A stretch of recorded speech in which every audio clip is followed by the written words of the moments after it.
Welcome to Tennis Spin, where we put our spin on your tennis. Viewer request: comparing the new Wilson Blade 104 version 7 to the old version, version 6. Now, in this old version, version 6, and the prior versions actually, I want to say in all of the versions, this racket pretty much has not changed since I believe there were the K versions. This racket has looked just like this. Same size, same weight, same balance, same string pattern. I can't tell you how many times I've screwed this racket up stringing it, and everybody else who works with me has also screwed it up, because we all know that it's an 18 by 19, but we're always like skipping the wrong holes. Like, it's unnatural for any of us. I mean, in my 30 years, if it's an 18 by 20, usually skip 2 holes, which is 8 and 10, right?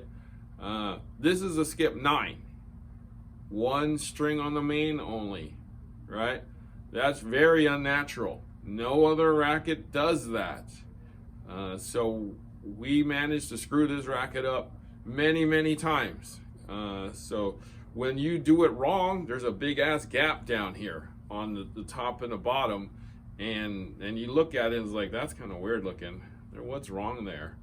But like, I'm sure, I mean, tell me if you guys have screwed this one up before. It's not the easiest racket to string if you don't know it, because it's just not natural. Now, what they did to the new version, this is the biggest change of these rackets yet. Now, they went from an 18-19 string pattern to a 16-19 string pattern. So when I was stringing this up, I didn't read it. I just figured it was a skip 9 again, and I was like going through my motion. It's like, there's something screwed up here. So I thought I lined it up wrong on the machine. So I took it out and looked at it and put it back and tried to restring it, and I noticed that the string pattern's changed. So it's a 16 by 19 now. You skip 2 on the bottom and 1 on the top. So, well, that brings me back to like old Dunlops and some of the old heads, I believe, that were like this. 2 on the bottom, 1 on the top. That's a little more natural to me. I get it, versus like a skip 9. All right, so we're gonna compare these rackets to see what else they've changed. All right, hang tight. Let's go to the scale. At the scale, V7,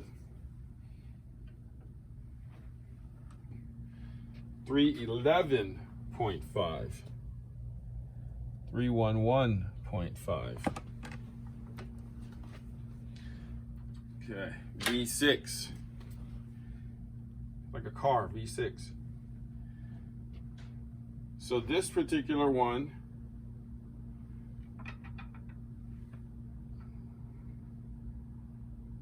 let's try that again,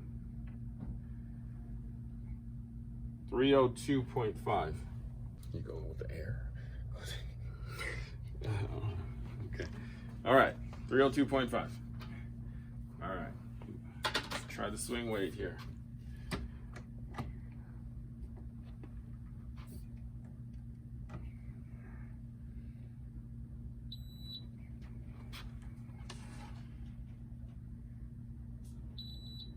$314.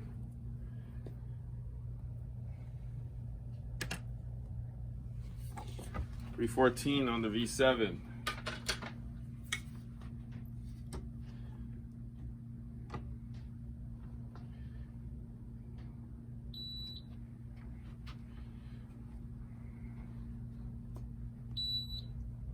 $308. That's interesting. Back to the 7. Balance it out. These have historically been pretty head-heavy rackets, so.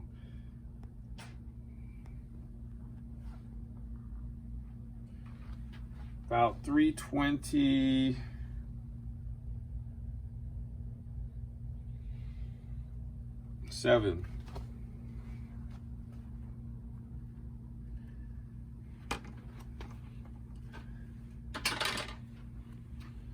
The V6 version.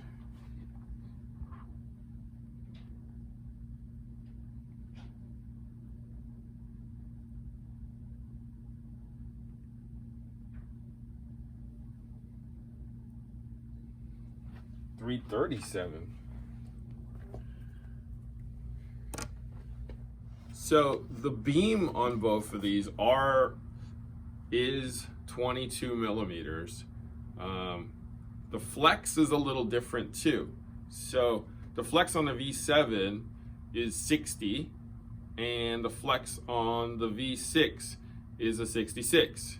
So I'm guessing this has some clash technology in here. They won't tell you that, but I'm sure there's some clash flexible technology in here. This never got countervail. The 104 never got countervail, so this never got soft. The Serena one did get countervail. The SW Signature 104, that one got the countervail. This one didn't. So this is gonna feel a little more solid than the new one that has, I believe, the clash technology. Now, the new V7, at least when I'm comparing these two, clocked in a little heavier. So 311.5 versus 302.5, a little more in the swing weight, 314 versus 308. And the balance was pretty significant. 327 versus 337. So 327 on that V7. It might be just this particular racket. Like I always say, Wilson and most of the brands, the rackets are pretty off. I just got an order for 3 blades as close as possible. So I'm gonna be doing that video sometime next week to show you how I have to take a bunch of them and find close ones. All right, so that's the 104 blades, V7 versus V6. Thanks for watching Tennis Spin, where we put our spin on your tennis.